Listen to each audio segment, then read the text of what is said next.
ako ng tutorial ngayon if paano gamiton ang katong XP farm sa pinakataas, no?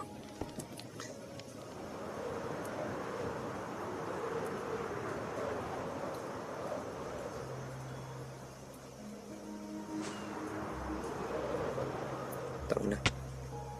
Naku po. Yun, no?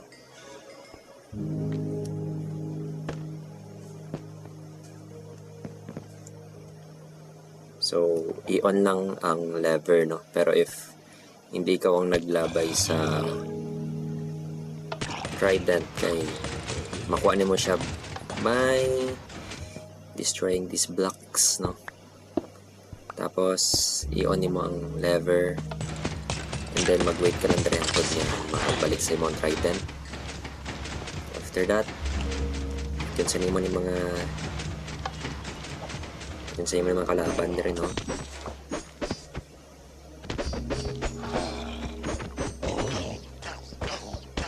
Ikaw pwede mo lang na dyan, crouch kay sabog. And then ihagis ni mo ni dire sa kanina piston kani, and after that ibalik lang ni, then lever up na naman and mag-wait ka na dire mag-AFK just like this. That's it. Thanks for watching.